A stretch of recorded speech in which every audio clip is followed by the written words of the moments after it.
இன்னைக்கு நாம 2022 ரிலீஸ் ஆன டாஸ்கனா அப்படிங்கிற ஒரு இத்தாலியன் மொழி படத்தை பத்தி தான் பார்க்க போறோம். இது ஒரு டிராமா படம் தான். பெருசா காமெடியோ சண்டையோ ஆக்ஷனோ எதையுமே நீங்க எதிர்பார்க்க முடியாது. யதார்த்தமான ஒரு டிராமா ஃபீல் குட் மூவின்னு சொல்லலாம். இந்த படத்தோட ஸ்டார்டிங் சீன்ல ஹீரோவோட அப்பா இறந்துடுறாரு. ஆனா இறுதிச்சடங்கை பண்ணிக்கிட்டு இருக்கிறது அந்த அப்பாவோட வக்கீல், அந்த அப்பாவோட சமயக்கார பொண்ணு. ஹோட்டல் நடத்திட்டு இருப்பாருங்க. ஒரு பெரிய எஸ்டேட் அவருக்கு சொந்தமா இருந்தது. ஒரு ஹோட்டல் இருந்தது. அந்த ஹோட்டல்ல சமையல் வேலை, கொஞ்சம் சப்ளை பண்ற வேலை, இந்த மாதிரி பார்த்துட்டு இருக்கிற ஒரு பொண்ணு. இப்படி வக்கீலும் சமையலும் ஒன்னா உட்காந்து ஓன்னு அழுது நல்லபடியா அந்த இறுதிச்சடங்கை முடிச்சு கொடுக்குறாங்க. இதோட முடிஞ்சிருச்சா அப்படின்னா இல்ல. இதுக்கப்புறம் தான் பெரிய குண்டை தூக்கி போடுறாப்ல அந்த சமயக்கார பொண்ணுக்கு இருக்கு. என்னன்னா ஏக்கர் கணக்குல இங்க சுத்தி காடு இருக்கு, மலை இருக்கு, மலை மேல சின்னதா ஒரு ஹோட்டல் இருக்கு. இந்த ஹோட்டல்ல தான் விவரம் தெரிந்து அந்த பொண்ணு வளர்ந்துகிட்டு இருக்குது. ஆனா இந்த ஒட்டுமொத்த சொத்துக்களையும் தான் செத்த பிறகு தான் பிள்ளைக்கு தான் போய் சேரணும்னு அவர் எழுதி வச்சுட்டு போயிட்டார் போல. வக்கீலுக்கு இதெல்லாம் தெரியும், உயிலெல்லாம் காட்டுறாரு. இந்த லெட்டரை போட்டு பையனை இங்க வர சொல்லணும், சொத்தையாவது இங்க இருக்குப்பா வந்து பாத்துக்கப்பான்னு. வேண்டாம், இந்த லெட்டரை அனுப்ப வேண்டான்னு அந்த சமயக்கார பொண்ணு சொல்லும். இல்ல இது என் கடமை, நான் அனுப்பித்தான் ஆவேன்னு வக்கீல் சொல்றாரு. வக்கீலுக்கு இந்த பொண்ணு மேல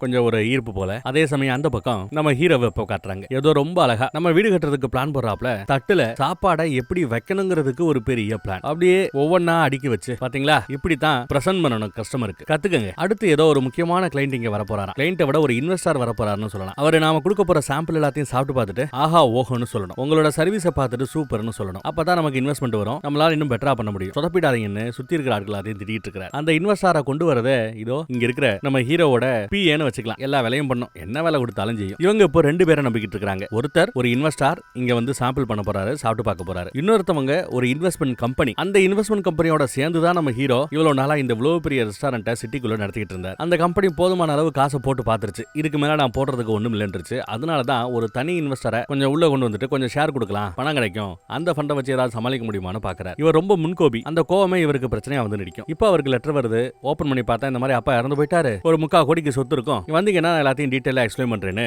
வக்கீல் லெட்டர் போட்டிருக்காரு. நம்ம ரூம் எழுதி கொடுத்திருக்காரு. அப்பா இறந்துட்டார் அப்படிங்கிறது கொஞ்சம் அதிர்ச்சியா தான் இருக்குது. ஆனாலும் அப்பா மேல பெருசா பாசம் இல்ல. இவர் ரெஸ்டாரண்ட் பாருங்க, எவ்வளவு நீட்டா கிளீனா ஹைஜீனிக்கா ரொம்ப காஸ்ட்லியா தெரியுது பாத்தீங்களா. அங்க ஒருத்தன் ஏதோ சமைச்சு காமிச்சு குருநாதர் கிட்ட பேர் வாங்கலாமே, நல்ல பேர் வாங்கலாமே நினைக்கிறான். குருநாதர் அதான் நம்ம ஹீரோவை கூப்பிட்டு, குருநாதா ஏதாவது சாப்பிட்டு பார்த்து சொல்லு குருநாதான்னு கேட்கிறான். நான் ஏதோ ஓட்டுறேன், ஆனா இவங்க உண்மையிலேயே ரொம்ப பயந்து தான் பேசுறாங்க. செஃப் சாப்பிட்டு பாருங்க செஃப், சொல்லுங்க செஃப் அப்படின்னு. சாப்பிட்டு பார்த்துட்டு மண்ணு மாதிரி இருக்கு, ஒழுங்கா சொல்லி கொடுத்து செய் அப்படின்னு திட்டுறாரு. அடுத்து பார்த்தா அந்த இன்வெஸ்டர் வரப்போறாரு. அவருக்காகன்னு வெறும் கோழி ரெக்கையா என்னது லெக் பீஸா, அவ்வளவுதாங்க, ஒரு குவார்டர் சிக்கனை எப்படியெல்லாம் டெக்கரேட் பண்ணி சப்ளை பண்ணணும்னு நினைக்கிறான்னு பாருங்க. ரெண்டு பேருக்காக ரெடி பண்றா. இன்வெஸ்டர் தான் கேர்ள் ஃபிரெண்டோட இங்க வந்திருப்பார் போல. டேபிள்ல கொண்டு போய் கொடுத்தா அவர் சாப்பிட்டு பார்த்துட்டு என்ன ஏதுன்னு சொல்லியிருக்க முடியும். ஆனா அதுக்குள்ள இன்வெஸ்ட் பண்ண போற அந்த ஆளு சமைக்கிற இந்த கிச்சனுக்குள்ளேயே வந்து சமைக்கிற இவங்களையும் சமைக்க விடாம நொய்னு பேசிட்டு இருக்கான். நம்ம தான் இன்வெஸ்டர், என் கேர்ள் ஃபிரெண்ட் லீலா, ஹலோ அப்படின்னு ஹேண்ட் ஷேக் பண்ணிக்கிறாங்க. அங்க வேலை பார்க்குற எல்லார்ட்டையும் அவர் பேசுறாரு, எல்லார்ட்டையும் கைகுலிக்கிறாரு. பிசினஸ் பத்தி எல்லாம் நாம டின்னர் சாப்பிட்டு அதுக்கப்புறம் பேசுவோம், கொஞ்சம் வெளியில இருங்க டேபிள்ல, எல்லாத்தையும் கொண்டு வந்து வைக்கிறேங்கிறாரு நம்ம ஹீரோ. ஆனா இவன் அதை பெருசா கண்டுக்கல. எல்லாரோட பேர் என்ன, எல்லாரோடையும் கைகுலிக்கிறது, நம்ம ஹீரோவையே கட்டி பிடிச்சி வரவேற்கிறது. சூப்பர், நல்லா பண்ணுங்கன்னு உணர்ச்சிப்பட்டு பேசுறாரு. நான் உள்ள வந்துட்டு நெக்ஸ்ட் லெவலுக்கு எல்லாத்தையும் எடுத்துட்டு போனோம் என்ன அப்படி இப்படின்னு பேசிட்டு இருக்காரு. எனக்கு இதுல இன்வெஸ்ட் பண்ணணும், பங்கு வாங்கணும்னு ஆசைதான், சிறப்பா செய்வோங்கிற. அதுக்கு நம்ம ஹீரோ ஆமா சாப்பிட்டுட்டு செய்வோம், வெளியில உட்காருங்கிறாப்ல. ஆனா இந்த பைய வெளியில போகாம நம்ம ஹீரோவோட பொறுமையை ரொம்ப சோதிக்கிறாங்க. புதுசா ஒருத்தர் வருவாரு, பின்னாடி இருந்து சமைக்கிறவர், உங்க பேர் என்ன அப்படின்னா அவர்கிட்டையும் கை கொடுக்கிறது. இதையெல்லாம் கேட்டு சகிச்சுக்க முடியாத முன்கோபியான நம்ம ஹீரோ வந்தையா சாம்பிள் ஃபுட்டை திண்ணையா போனமான் இருக்கணும். அதை விட்டு சமையல் பண்ற இடத்துல இதுக்குள்ள வந்து என்ன ஓரா பண்ணிட்டு இருக்கிற, நாங்க எல்லாருமே உங்க ரெண்டு பேருக்காக பார்த்து ரொம்ப கான்சென்ட்ரேஷனா இந்த சமையல் எல்லாம் செஞ்சுட்டு இருக்கிறோம். ஆனா நீ சும்மா இங்க வந்து உன் கேர்ள் ஃபிரெண்டை இம்ப்ரெஸ் பண்றதுக்காக பேசி தெரியுறியா, ஒழுங்கா உட்காந்து சாப்பிடறா சாப்பிடு இல்ல அப்படின்னு திட்டுறாங்க. இதையெல்லாம் கேட்டு பிஏவே அதிர்ந்து போய் ஓடியாருது. என்ன இங்க சத்தம் அப்படின்னு ஓடியாருது. எல்லாருக்கும் ஹாய் சொல்றது உங்க முதலாளிக்கு பிடிக்க மாட்டேங்குது, டென்ஷன் ஆகுறாரு. இந்த மாதிரி ஆளு கூட எல்லாம் எப்படிங்க பிசினஸ் பண்றது அப்படின்னு பேசிட்டே வெளியில போறாங்க. பிஏ கொஞ்சம் இல்ல ஒன்னும் பிரச்சனை இல்ல, நீங்க உட்காருங்க, எல்லாம் சாப்பிட்டா சரியா போயிடும் அப்படி இப்படின்னு சொல்லிட்டு உள்ள கூட்டு போறாங்க பின்னாடி சாப்பிட வைக்கிறதுக்காக. இங்க உள்ள நம்ம ஆளு கத்திக்கிட்டு இருக்காரு, கடற்கரெல்லாம் தூக்கி போட்டு உடச்சிக்கிட்டு இருக்காரு. சரி இவங்க ரெண்டு பேரும் சமாதானம் பண்ணலாம், சாப்பிட வைக்கலாம்னு பார்த்தா அவங்க அப்படியே கிளம்பி போயிட்டாங்களா. டேபிள்ல கூட உட்காரல போல, அப்படியே கோமா போயிட்டாங்க. ரெடி பண்ணி வச்சிருந்தெல்லாம் மறுபடியும் தூக்கி போட்டு உடைக்கிறார். கோபம் ஒரு ஆளை எப்படி மாத்துதுன்னு பாருங்க. வீட்டுல நம்மளால சோகமாயிட்டாலே சமைக்க ஆரம்பிச்சிடாப்ல. முட்டையை எடுத்து போட்டு ஏதோ சமைக்க பாக்குறாரு. அப்ப பிளாஷ்பேக்ல தன் அப்பா எப்படி இவருக்கு முட்டையை உடைக்கணும், முட்டையை பாயில் பண்ணணும், முட்டையை ஆம்லேட் பண்ணுங்கிறதெல்லாம் சொல்லி கொடுத்திருப்பார். அதையெல்லாம் நினைச்சு பாக்குறான். இவன் வீட்டுல இவனுக்கு பிடிச்ச சில போட்டோஸ் எல்லாம் தொங்கிக்கிட்டு இருக்கும். அதுல ஒரு போட்டோவை நல்லா உத்து பாருங்க, ரெண்டு கை கோர்த்தாப்ல இருக்கும், சின்ன வயசு கைகள் மாதிரி. அம்மா கிட்டே அந்த லெட்டர் கொடுத்து இந்த மாதிரி அப்பா இறந்துட்டாப்லன்னு சொல்ல, போப்பா போய் இவங்க அப்பாவுக்கு செய்ய வேண்டிய மரியாதையை செய், ஏதோ சொத்து பத்து இருக்குங்கிறாரு, நீயோ கடன்ல இருக்கிற, அதை பத்தி ஏதாவது உன் கடன்ல கொஞ்சம் அட அப்படின்னு அம்மா அட்வைஸ் பண்ண இவர் யோசிக்கிறார். நான் போக மாட்டேங்கிற. பிஏ வந்து தான் சத்தம் போடுறாங்க. என்னையா நீ உட்காந்து கிளீன் பண்ணிட்டு இருக்கிறேன்னு கேட்டா, என் சமையல் வேற நான் தான் கிளீன் பண்ணணும், எனக்கு அப்புறம் என் டீம் உட்காந்து கிளீன் பண்றது எனக்கு விருப்பம் இல்ல அப்படிங்கிறாப்ல. இந்த அம்மாவும் சரி ஹெல்ப் பண்ணலாமேன்னு ட்ரெஸ் கழட்டிட்டு இங்க வந்து கோட்டை கழட்டிட்டு இங்க வந்து கிளீன் பண்றதுல ஹெல்ப் பண்ணுது. பார், ஏற்கனவே நீ 2 பில்லியனுக்கு மேல கடன்ல இருக்கிற, கம்பெனி 9 மில்லியன் தேரும், ஆனாலும் நடத்த முடியாம திவாலாச்சுன்னா அசிங்கம். உன்னை விடு, உன்னை நம்பி இருக்கிற இந்த குரு, உனக்காக கீழே வேலை பார்க்குற ஒரு 6-7 பேர், அவங்க நிலைமை என்ன ஆகும், அவங்களுக்காக யோசி அப்படி இப்படின்னு அட்வைஸ் பண்ண. உங்க அம்மாட்ட பேசினேன். ஏதோ 6-7 லட்சத்துக்கு, அதாவது டாலர்ல இந்தியன் மதிப்பில் பாத்தீங்கன்னா ஒரு 1/2 கோடி தேரும். 1/2 கோடியோ? ஆமா, 1/2 கோடி தேரும். முன்ன பின்ன இருந்தாலும் முடிச்சு விட்டுட்டு வா, உனக்கு உதவியா இருக்குங்கிறாங்க. நம்மால கடன்ல இருக்கிறது எவ்வளவு தெரியுமா? நெருக்கி ஒரு 15 கோடிக்கு இவனுக்கு கடன் இருக்கு. கம்பெனி வேல்யூ ஒரு 50 கோடிக்கு மேல போகும். இவனுக்கு கிடைக்க போறதோ 3/4 கோடி தான். இருந்தாலும் இதை வச்சு அடுத்த ஒரு 4-5 மாசத்துக்கு நம்ம ஆபரேஷன் காஸ்ட்டை பேலன்ஸ் பண்ணலாம், மேனேஜ் பண்ணலாம். இந்த 4-5 மாசத்துக்குள்ள புதுசா இன்வெஸ்டரை பிடிக்கலாம். இந்த பணம் உனக்கு இந்த சமயத்துல ரொம்ப முக்கியமானதுன்னு சொல்ல இவங்களும் சரின்னு சொல்லி அங்க போலான்னு முடிவு பண்ணிட்டேன். சிட்டிக்குள்ள இருந்து கிளம்பி அந்த கிராமத்துக்கு போற. இயற்கை, கிராம வாசம், கிராமவாசிகள், அங்க ஒண்ணு இங்க ஒண்ணுன்னு வீடுன்னு நல்லா தாங்க இருக்குது. ஒரு வழியா இவரோட பழைய எஸ்டேட்டுக்கு வந்து சேர்றார். இவங்க அப்பாவோட சிலை அது இருக்கு பாருங்க, டவுசரை போட்டு பின்னாடி கையை கட்டினாப்புல நிக்குது பாத்தீங்களா, இவங்க அப்பாவோட சிலை தான் அது. மலை மேல இங்க ஒரு சின்ன ரெஸ்டாரண்ட்டையும் எஸ்டேட்டுக்குள்ள வச்சிருக்காரு. அங்கதான் அந்த சமயக்கார பொண்ணு வேலை பார்க்கும். இப்ப சப்ளை வேலை பார்த்துக்கிட்டு இருக்கு. இன்னொரு சமயக்காரன் இருக்கான். நம்ம ஹீரோ உட்காந்து ஏதாவது சாப்பிட்டு பார்க்கலாமே ஆர்டர் பண்றாரு. தண்ணி வேணும், இந்த கிராமத்து தண்ணி எல்லாம் வேண்டாம், பாட்டில் தண்ணி வேணும்னு கேட்கிறார். அவங்களும் சரின்னு பாட்டில்ல தண்ணி கொண்டு வராங்க. அங்கெல்லாம் பாத்தீங்கன்னா ஒரு ஐஸ் கியூபை போட்டு அந்த ஐஸ் மேல தண்ணியை ஊத்தி ஜில்லுன்னு குடிக்கிறதா வழக்கம். இப்படித்தான் அவரு கேப்பாருன்னு சொல்லிவிட்டு ஒரு ஐஸ் கியூபை போட்டு பாட்டில் தண்ணியை உள்ள ஊத்துறாங்க. உடனே அவர் இங்க பார், இந்த ஐஸ் கட்டியை என்ன கலீஜ் தண்ணியில பண்ணாங்களோ செஞ்சாங்களோ, பாட்டில் தண்ணி கேட்கறேன், சுத்தபத்தமா இருக்கணும்னு சொல்லி தான் நான் கேட்கறேன், இப்ப மறுபடியும் ஐஸ் கட்டியில ஊத்தி எல்லாத்தையும் இது பண்றியா அப்படி இப்படின்னு சத்தம் போட ஆரம்பிக்கிறேன். அவனை விட இந்த அம்மா இன்னும் பயங்கரமான கோவக்காரி போல. என்னடா உனக்கு பிரச்சனை? நான் போட்டு பேசல, என்னதான் உனக்கு பிரச்சனை? ஐஸ் தான் பிரச்சனையா? சரி விடு, இந்த தண்ணியை மறுபடியும் நான் பாட்டில் ஊத்திட்டேன் அப்படின்னு பாட்டில் ஊத்துறாங்க. இப்ப பாட்டில் தண்ணி நீ கேட்ட தண்ணி கிடைச்சிருச்சா அப்படின்னு கோவப்படுத்திட்டு இருக்காங்க. ஐஸ் கட்டியில ஊத்துன தண்ணியை கீழே ஊத்தி இருந்தா பரவாயில்ல, மறுபடியும் அதை பாட்டில் ஊத்துனதுனால அந்த பாட்டில் தண்ணியவே அவர் குடிக்க போறது இல்லைன்னு நல்லா தெரிஞ்சு போச்சு. இன்னொரு சமயக்காரன் வந்து எம்மா நீ போமா நான் பாத்துக்கிறமான்னு ஏதோ இருந்து சமாளிச்சு மன்னிப்பு கேட்டு ஏதோ முடிச்சு விடுறாரு. அடுத்து ஏதோ ஆர்டர் பண்ணிப்பா போல, அதை கொடுக்குற அந்த விதமே சுத்தமா அவருக்கு பிடிக்க மாட்டேங்குது. கன்றாவியா சப்ளை பண்றாப்ல நினைக்கிறேன். சாப்பிட அவருக்கு ஃபீலே வரல. பிரெட்டை கூட பாதியா பிச்சு பக்கத்துல சுட்டுக்கிறதுக்கு சாஸ் மாதிரி எல்லோ கலர்ல இருக்கு, அதை தொட்டு சாப்பிடுறாரு. அந்த மஞ்சள் கலர் சாஸ் அவருக்கு ரொம்ப பிடிச்சிருக்குங்க. கையால எடுத்து நக்கிக்கிறார். போதும் அவ்வளவுதான், பில்ல கூட நான் பே பண்ணிடுறேன்னு சொல்ல கிரெடிட் கார்டு எடுத்து கொடுக்குறாருங்க. இவங்களும் அப்பாடா நல்லபடியா இந்த ரெஸ்டாரண்ட்டை காலி வந்துட்டு போனா போதுமப்பா அப்படின்னு நினைக்கிறாங்க அவங்களும். ஆனா கிரெடிட் கார்டுல பேரை பார்த்ததும் ஷாக் ஆயிடுறாங்க. பரவாயில்ல நீ கட்ட வேண்டாம், ஃப்ரீ ஃபுட் அப்படின்னு சொல்லி ஒரு ஷாக் கொடுக்குறாங்க. அவர் அப்படியா தேங்க்யூன்னு சொல்லிட்டு போயிடுறாரு. ஆனா பேரை பார்த்ததுக்கு பின்னாடி தான் அந்த அம்மா அப்படி முடிவு வந்துச்சு. ஏன்னா இந்த சொத்துக்கள் எல்லாத்துக்கும் முதலாளியே இவன் தான், எல்லாத்தையும் விற்கிறது தான் வந்திருக்கான்னு அந்த அம்மாக்கு தெரிஞ்சிருக்கு. இவரும் இங்க தோட்டத்தை போட்டு எல்லாம் பார்த்துட்டு வக்கீல கண்டுபிடிச்சு வக்கீல் கிட்ட மொத்தமும் வித்துருவப்பா அப்படிங்கிறார். இன்னைக்கு நாளைக்கு வித்து கொடுத்துட்டேன்னா நான் உடனே கிளம்பிடுவேங்கிறார். என்ன சார் ஒரே நாள்ல விற்கிறதுக்கு இது என்ன காரா இல்ல மொபைலா? ரியல் எஸ்டேட் சார், ஏக்கர் கணக்கில் சொத்து, எல்லாத்தையும் விற்கிறதா இருந்தா நாளாகும், பொறுமையா இருங்கன்னு அட்வைஸ் போடுறாரு வக்கீல். ராத்திரி தூங்கலான்னு பார்த்தா இவரோட லாட்ஜ் அங்க இருக்கு. அந்த ரெஸ்டாரண்ட்டுக்கு பின்னாடியே ரூம் இருக்கு, சின்ன சின்ன ரூம் எல்லாம். இவருக்கு தூக்கம் வர மாட்டேங்குது, செம காண்டாகுது. அப்பாவோட பெட்ரூம்ல தான் படுத்திருக்காரு, சுத்தமா தூக்கம் வரல. ஒழுங்கா சாப்பிட வேற செய்யலையா, சரி நமக்கு பிடிச்சதை நாமளே செஞ்சு சாப்பிடுவோம் சொல்லிட்டு கிச்சன் பக்கம் வராருங்க. கிச்சன் கன்றாவியா இருக்கு, கீழே கூட்டவே இல்லை, அப்படியே போட்டு விட்டு போயிட்டாங்க, கிளீனே பண்ணாம. இந்த மாதிரி இடத்துல ஒரு சாண்ட்விச்சை போட்டு சாப்பிடுறது கூட அவனுக்கு சுத்தமா விருப்பம் இல்ல. ஒரு சாண்ட்விச்சை போடுறதுக்காக மனுஷன் உட்காந்து இருக்கிற எல்லாத்தையும் கூட்டி தழுவி கிளீன் பண்ணி குப்பை எடுத்து கொட்டி கிட்டத்தட்ட 3 மணி நேரத்துக்கு வேலை பார்த்து அதுக்கப்புறம் கையை நச்சு நச்சு நச்சு நல்லா கழுவி அதுக்கப்புறம் அழகா ஒரு சாண்ட்விச்சை போட்டு வெளியில உட்காந்து சாப்பிட உட்கார்றாரு. அப்ப அந்த அம்மா வரும், கேள்விப்பட்டேன் நீங்க தான் முதலாளி பிள்ளையா, எல்லாத்தையும் வித்துட்டு போறீங்க, வச்சு ஏதாவது நீங்க பண்ணலாம்ல அப்படின்னு அட்வைஸ் போட்டுக்கிட்டு இருப்பா. இவனுக்கு அதெல்லாம் பிடிக்க மாட்டேங்குது. இதுல என்ன இருக்கு, நீங்களும் தான் ரெஸ்டாரண்ட் நடத்துறீங்க, கடன்ல ஓடிக்கிட்டு இருக்கு, லாபமே இல்லாம ரெஸ்டாரண்ட் ஓடிக்கிட்டு இருக்கு, இதெல்லாம் தேவையா, ஒண்ணுத்துக்கு உதவாது, மொத்தத்தையும் தள்ளி விட்டு போறதா நல்லதுங்கிறாப்ல பேசுவார். சும்மா ஏதோ சில டாக்குமெண்ட்ல உங்க பேர் இருக்குங்கிறதுனாலயே இந்த ஒட்டுமொத்த உலகம் உங்களுக்கு சொந்தமாயிடாது அப்படின்னு அந்த அம்மா சீனை போட இவகிட்ட பேசி பிரிய வைக்க முடியாது சொல்லிவிட்டு இவனும் கிளம்பி போயிடுறான். இவங்க உட்கார்ந்து இருக்காங்களே இந்த இடத்துல உட்காந்து அந்த இயற்கையை பாக்குறதுக்கு இவங்க அப்பாவுக்கு ரொம்ப பிடிக்குமா. ஆனா அப்பாவை பத்தி இவன் நல்லபடியா பேசுறது ஹீரோக்கு இன்னும் வெறுப்புத்த போமான்னு சொல்லிட்டு கிளம்பி போயிடுவார். ஒரு வேளைய காலையில எந்திரிச்சு பார்த்தா ஜேஜேன்னு கீழே இருக்கு, எல்லாம் பரபரப்பா இருக்கிறாங்க. கிச்சன் பக்கம் போய் பார்த்தா சமயக்கார ஏதோ சமைச்சு வச்சிருக்கான், அதை நம்மளால டேஸ்ட் பண்றாரு. டேஸ்ட் பண்ணி பார்த்துட்டு என்ன இருக்குது ரெடி பண்ணிட்டு இருக்கீங்கன்னு கேட்டா ஏதோ இப்போ ஒரு கல்யாணம் நடக்க போதான், கல்யாணத்துக்காகன்னு அந்த பொண்ணு வந்து சொல்றேன். மனுஷன் சாப்பிடுவானா இதை, ஏதோ ஒரு லஞ்சுக்கு நீங்க நார்மல் டேட்ல சமைச்சு சாப்பிட்டா பரவாயில்ல, கல்யாண சாப்பாடு மாதிரி போடணும்னா இப்படியா போடுவீங்கன்னு திட்டுறாரு. 50 பேருக்கு மேல சமைக்கணும், பட்ஜெட்டை பொறுத்து தானே எல்லாமே அந்த பொண்ணு சொல்லும். அடப்போமா இதை சாப்பிட வர இந்த கல்யாணம் இருக்கியா, ஐயோ அதை நினைச்சா எவ்வளவு கஷ்டமா இருக்கு தெரியுமா எல்லாம் பேச்சு விட்டுறாருங்க. இதுல அந்த பொண்ணு காண்டாகி போயிடும். ஏன் அந்த பொண்ணு இவ்வளவு காண்டாகுதுன்னு சமயக்காரன்ட்ட வேட்டைக்கு போகும்போது பேசிட்டே போகும்போது தான் தெரிய வரும். ஆக்சுவலா ஒரு கல்யாணம் நடக்க போறதுன்னு அவங்க சொன்னாங்கல்ல, அந்த கல்யாணமே அந்த சமயக்கார பொண்ணோட கல்யாணம் தான். மாப்பிள்ளை யார் தெரியுமா, நம்ம வக்கீல் தான். ஐயோ அவ கல்யாணமா, அவ சொல்லவே இல்லையே, ஏதோ ஒரு கல்யாணம் தான் பேசிட்டு இருந்தா, அப்படி பேசிருக்க கூடாதுன்னு லைட்டா வருத்தப்படுறாரு. சின்ன வயசுலயே அப்பா இழந்துட்டாளா அந்த பொண்ணு. இப்போ சில சில வாரங்களுக்கு முன்னாடி அம்மாவை இழந்துட்டாங்களா. அவங்களுக்கு தெரிஞ்சதெல்லாம் இந்த எஸ்டேட், இந்த சமையல், ஹோட்டல் இவ்வளவுதான். அதனாலதான் அவ கொஞ்சம் ஃபீல் பண்றான்னு எடுத்து சொல்லிட்டு வராரு. அப்புறம் ஒரு பண்ணிய வேட்டையாடி அதையும் சமைக்கிறதுக்கு எடுத்துட்டு வராங்க. கல்யாண சாப்பாடு பண்ணி இதை வச்சு எடுக்கக்கூடிய சில ஐட்டங்கள் தான் போல. அப்ப அந்த பொண்ணு வரும், ஏதோ ஒரு ஆளுக்காக வெயிட் பண்ணிட்டு இருக்கு. யாருக்காக வெயிட் பண்ணிட்டு இருக்கேன்னு கேட்டா, சிட்டிக்குள்ள போகணும், எனக்கு வண்டி ஓட்ட தெரியாது அப்படின்னு சொல்ல. சரி விட, இன்னைக்கு ஒன்னும் ப்ரோகிராம் ஒன்றும் இல்ல, ஃப்ரீயா தான் இருக்கிறேன், நான் உன்னை கூட்டு போறேன்னு சொல்லிட்டு சிட்டிக்குள்ள கூட்டு போறாருங்க. போற வழியில கல்யாணத்துக்கு ஏதோ சில பல ஐட்டங்களை வாங்கணும் போல. அங்க ஒரு ஒயிட் கோட் போட்டு ஒரு தாத்தா இருக்கிறாருங்க. அங்க இருக்கிற ஏரியார்கள் எல்லாருமே அவங்க பேர்ல இங்க ஒரு அக்கௌண்ட் ஓபன் பண்றாங்களா. அது எனக்கு ஒண்ணுமே புரிய மாட்டேங்குது. அதே மாதிரி இங்க பானமனையா இருக்கு, அதுக்குள்ள ஏதோ ஒன்னு வச்சிருக்காங்க, அதுவும் என்னன்னு புரிய மாட்டேங்குது. இப்பதான் நெட்ல சர்ச் பண்ணி பார்த்தேன். அது ஒண்ணும் இல்ல, பழைய ஸ்டைல்ல சீஸ் ரெடி பண்றாங்க. இப்படி பானமனையா போட்டு ரெடி பண்றாங்க சீஸ். இந்த பொண்ணு கல்யாணத்துக்காகன்னு அங்க இருக்கிற பெரியவர் ஒரு 3 வருஷத்துக்கு பழமையான ஒரு பானை எடுத்து அதை வெட்டி உள்ள இருக்கிற சீஸை டேஸ்ட் பண்ண கொடுக்குறாரு. சாப்பிட்டு பார்த்தா செம்ம டேஸ்டா இருக்கு. எடுத்துட்டு போமா, உனக்காக தானம்மா அப்படிங்கிறார். அப்புறம் ஏதாவது வேலை வேணும்னா தாராளமா இங்க வந்து நம்ம மாட்டு பண்ணையில நீ வேலை பார்க்கலாங்கிறார். அந்த பொண்ணு சரின்னு சொல்லிட்டு வாங்கிட்டு வச்சாச்சு. அடுத்து பார்த்தா ஏதோ ஒரு இடத்துக்கு போகணும், எங்க போகணும்னு சொல்ல மாட்டேங்கிறா. நீங்க ஊர் சுத்திக்கிட்டு ஒரு மணி நேரத்துல நான் வந்துறேன்னு சொல்லிட்டு இந்த பொண்ணு போறா. என்ன சொல்லாம கொள்ளாம அப்படி பயந்து எங்க போறான்னு பார்த்தா, கல்யாணத்துல டான்ஸ் ஆடுவாங்கல்ல, அந்த டான்ஸை கத்துக்கிறதுக்காக போயிருக்கா. டான்ஸ் எல்லாம் கத்துக்கப்பா, குருநாதர் போயிடுறாரு போல சொல்லி கொடுக்குறவரு. அதனால இவ தனியா இருந்து ஆடிக்கிட்டு இருப்பா. அதையெல்லாம் இந்த பையன் பார்த்துட்டு ஸ்டார்டிங்ல சிரிப்பான். அதுக்கப்புறம் 2 பேருக்கு நடுவுல ஏதோ ஒரு ஃபீலிங்ஸ் ஃபார்ம் ஆக ஆரம்பிச்சிருச்சு. அப்புறம் தான் தங்கி இருக்கிற ரூமு கூட கூட்டு போய்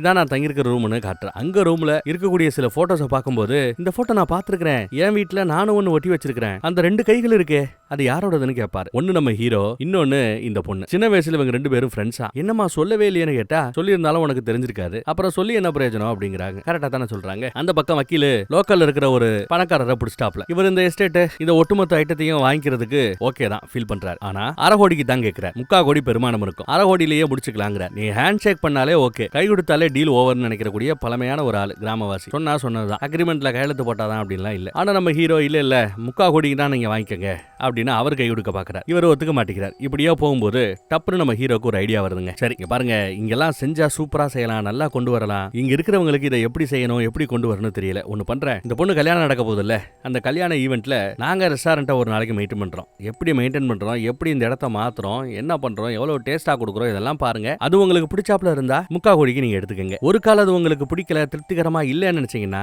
அரை கோடி கொடுத்தா போதும்னு இப்படி ஒரு கண்டிஷனை போட அவரு ஓகேன்னு சொல்லி கையில கொடுக்குறாருங்க. கையை கொடுத்தாச்சு, டீல் ஓவர்னு அர்த்தம். அப்புறம் ராத்திரி என்ன தூக்கம் இல்லாம சமயக்கட்ட பக்கம் சுத்தி திரியா, உங்க அப்பாவோட முக்கியமான ஒரு ஐட்டம் இருக்கு, நான் உனக்கு தரேன்னு சொல்லிட்டு எடுத்து நீட்டுறாங்க. பார்த்தா இவங்க அப்பா சில ரெசிபிஸை எப்படி செய்யறதுன்னு சொல்லிட்டு எழுதி வச்சிருக்காரு. இந்த ஹோட்டலுக்கு விதவிதமா ஒரு காலத்துல அவர் சமைச்சு போட்டிருக்காரு. அந்த ரெசிபி புக்கை பார்த்ததும் நம்ம ஹீரோ ரொம்ப பிரமிப்பா இருக்கிறான். அதை தாண்டி இன்னும் ஆச்சரியப்படக்கூடிய விஷயம் என்னன்னா, எப்பெல்லாம் நம்ம ஹீரோ வந்து ஏதோ ஒரு அவார்டு வாங்குறாரு, சிறந்த சமயக்காரர், சிறந்த செஃப், இப்படி எல்லாம் அவார்டு வாங்கும்போது போட்டோல ரிலீஸ் ஆன அந்த போட்டோ பிக்சர்ஸ் எல்லாத்தையும் கட் பண்ணி எடுத்து வச்சிருக்காரு. தான் பிள்ளைய நினைச்சு ரொம்ப பெருமைப்பட்டிருக்கிறார். ஆனா இதை எதையுமே பையன்கிட்ட அவர் காட்டிக்கிட்டதே இல்ல போல. ஆச்சரியப்பட்டு போறாரு நம்ம ஹீரோ. இருந்தாலும் அப்பா மேல இருந்த கோவம் அவருக்கு குறையவே இல்லை. கொஞ்சம் ஒயின் ஊத்தி குடிக்க 2 பேரும் ஒயின் ஊத்தி சாப்பிடுறாங்க. அப்புறம் அந்த அப்பாவோட ரெசிபியில ஏதோ ஒரு ரெசிபியை நாம செஞ்சு பார்க்கலாமே முடிவு பண்ணி செஞ்சு பார்க்கறாங்க. சூப்பரா வருது. அதை நம்மால எப்பவுமே தட்டுல பிரசன்ட் பண்றது பயங்கரமா வச்சு பிரசன்ட் பண்ணுவாப்ல. அப்படிதான் இப்பயும் வச்சு பிரசன்ட் பண்றாரு. ஆனா இந்த அம்மா மேல இருந்த புல்லு இலதலை எல்லாத்தையும் தூக்கி போட்டு விட்டு ரொம்ப ராவா உப்பு பெப்பர் போட்டு அடிச்சு மாட்டுறா. கிராமத்து பொண்ணு இல்ல, அப்படித்தான் இருப்பா. சாப்பிட்டு பாருன்னு ஊட்டி விட்டா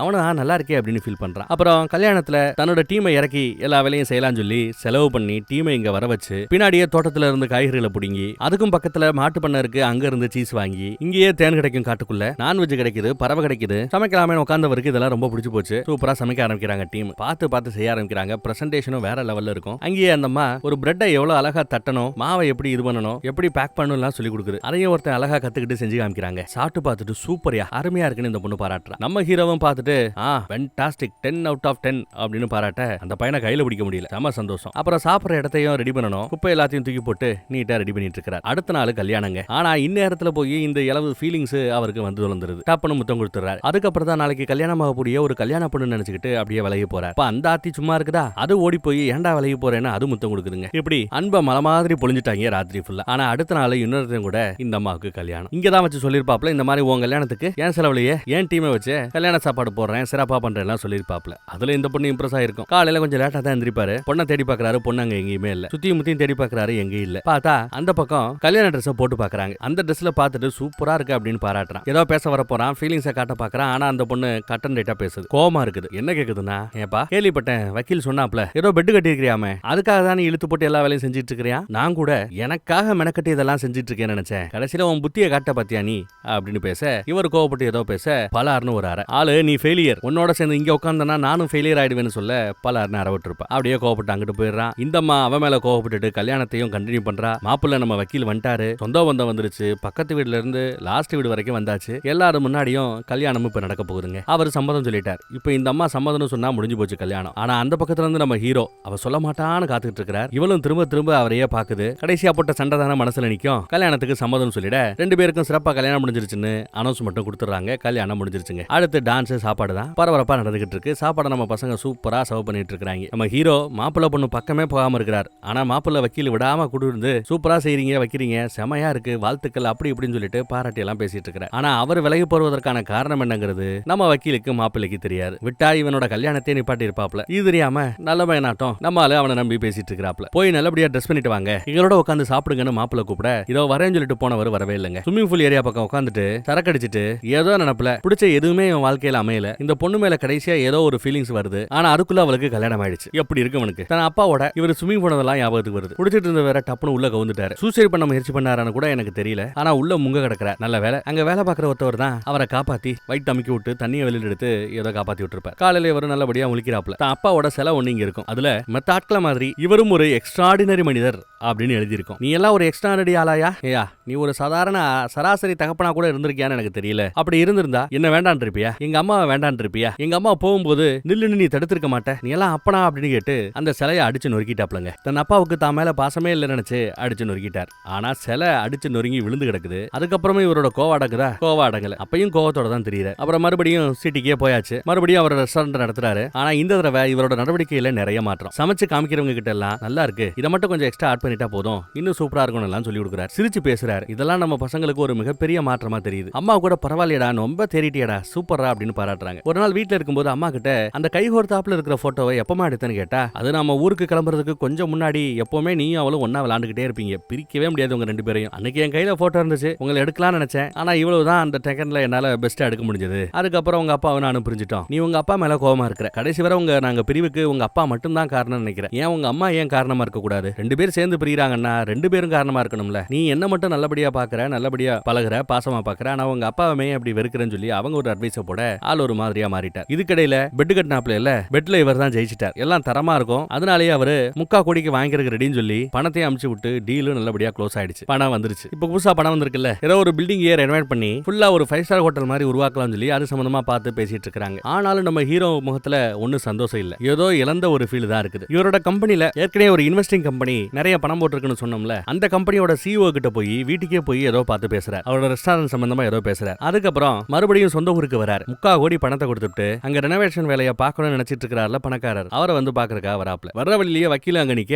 வக்கீல பார்த்ததும் ஹாய் சொல்ல வந்தா நம்மால போட்டு அடி நடிக்கிறாப்ல. வக்கீல், என் வாழ்க்கையை கெடுத்துறியடா பாவி, உன்ன நண்பன் நினைச்சனடா அப்படின்னு போட்டு அடிக்கிறார். சண்டையில 2 பேரும் தண்ணிக்குள்ள விழுந்து புரண்டுகிட்டு இருக்காங்க. நல்லா போதும்ன்ற நிலவுக்கு 2 பேரும் சண்டை போட்ட பின்னாடி அதுக்கப்புறம் தான் அமைதியாறாங்க. என்னடா ஆச்சுன்னா, கல்யாணத்தன்னைக்கு ராத்திரியே பொண்ணு ஓடி போச்சு, மாப்பிள்ளையை விட்டுட்டு ஓடி போச்சு. ஏதோ நம்ம ஹீரோ மேல இருந்த கோவத்துல இன்னொருத்தவனை கல்யாணம் பண்ணிச்சு. சரி பண்ணிட்டமேனு குடும்பம் நடத்த வேண்டியான அதை விட்டுட்டு ஓடி போச்சு. இப்ப சம்பந்தமே இல்லாத அந்த பைய அந்த வக்கீல் கஷ்டப்பட்டுக்கிட்டு இருக்கிறான். ஒளிஞ்சு போ, உங்க 2 பேரையும் மன்னிச்சிருன்னு சொல்லிட்டு வக்கீல் பெரிய மனசு பண்ணி மன்னிச்சிடறாருங்க. அப்புறம் இங்க நம்ம பணக்காரரை பார்த்து, எப்பா 3/4 கோடி கொடுத்த, என்னோட ரெஸ்டாரண்ட்ல ஏற்கனவே இன்வெஸ்ட் பண்ணவர்கிட்ட பேசி அங்க இருக்கிற என் கம்பெனி ஷேர் எல்லாத்தையும் நான் அவர்கிட்டயே கொடுத்துட்டேன். 3/4 கோடி கொடுத்த உனக்கு நான் 1.5 கோடி தரேன், இதை எனக்கே கொடுத்துரு அப்படின்னு கேட்க, ஒரு செலவும் இல்லாம 1.5 கோடி ரூபாய் கிடைக்குதுன்னா அந்த பணக்காரருக்கு என்ன கசக்குமா? ஓகே டீல் ஓகேன்னு கை கொடுக்குறாங்க. டீல் முடிஞ்சிருச்சுங்க. இவரோட சொந்த ப்ராப்பர்ட்டி இவருக்கே வந்துருச்சு. அப்புறம் அங்கேயே உலாத்திக்கிட்டு இருக்கும்போது அப்பாவோட சிலையை உடைச்சு போட்டாப்ல இல்ல, அந்த சிலைக்கு கீழே ஏதோ முட்டை ஓடு மாதிரி தெரியும். என்னன்னு நல்லா எட்டி பாக்குறாரு, உள்ள கையை விட்டு பாக்குறாரு. பார்த்தா சின்ன வயசுல தான் பிள்ளைக்கு அவரு முட்டையை எப்படி செய்யணும்னு சொல்லிட்டு 1000 முட்டையாவது உடைக்க விட்டுருப்பாராம். அந்த முட்டை ஓடுகள் தான் பையன் தான் கையால உடைச்ச அந்த முட்டை ஓடுகளையே தனக்கான சிலையை அவர் உருவாக்கி இருக்கிறார். அவ்வளவு பாசம் பையன் மேல.